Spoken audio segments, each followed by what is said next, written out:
Assalomu alaykum. Mana biz hozir Navbahor tuman Yangi Hayot mahallasimi, Guliston mahallasimi shu yerdamiz. Mana bu yerlarda trotuar qilib juda yaxshi qildi. Trotuar qilingan, bu yerda ariqchalar qilingan. Lekin mana bu holatda turibdi-da, qarang. Mana bolalarimiz maktabga boryapti. Mana shu trotuarda yantoqlar orasidan. Bu bitta отдельная istoriya. Mana endi qarang. Mana bu yerga yashil makon deb ekilgan daraxtlar mana. Mana qanchadan qancha daraxt ekilgan. Shular ham qachondir bir ko'karib turgan daraxt bo'lganda, nima qilamiz o'zimiz aldab. Mana qaranglar, shu yerga suv qo'yilgan deb o'ylaysizlarmi sizlar? Umuman suv ichmagan joy bu mana. Hammasi mana minglagan daraxt quruq joyda turibdi.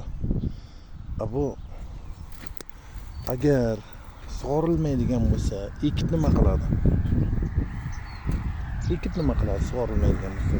Ekdimi sug'orsin.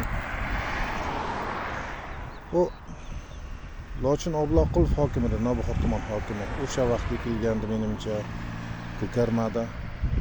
Undan Azamat O'roqov davrida yana ekildi, ko'karmadi, yiliga ekilyapti bu. Hozir bu Alisher kimda, Razoqmi, Abdurazzoqmi kim yangi hokimimiz. Shu davrida yana ekildi. Yana mana ko'kargani yo'q. Lekin mana bu yerda mana hayla ko'rinib turgan chiqar. Bir zakach suv oqyapti.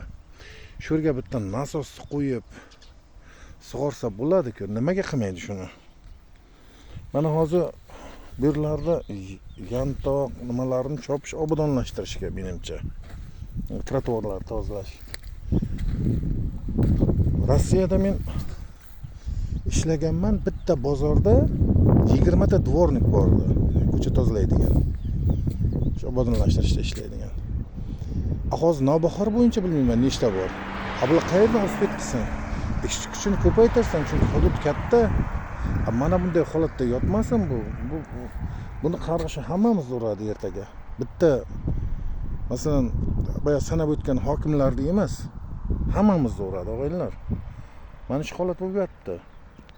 Buni mumkin prezidentimiz Shavkat Miromonovich bilmasa kerak. U yoqdan ketardi, u yoqdan jo'natib yubordi prezidentimizni. Mana bu yerlar bunaqa holat bo'lib yotdi. Men masalan yomonlamoqchi emasman, boshqa qilmoqchi emasman. Prosta buni to'g'rilash kerak aybini. Tasodif xodimlarni.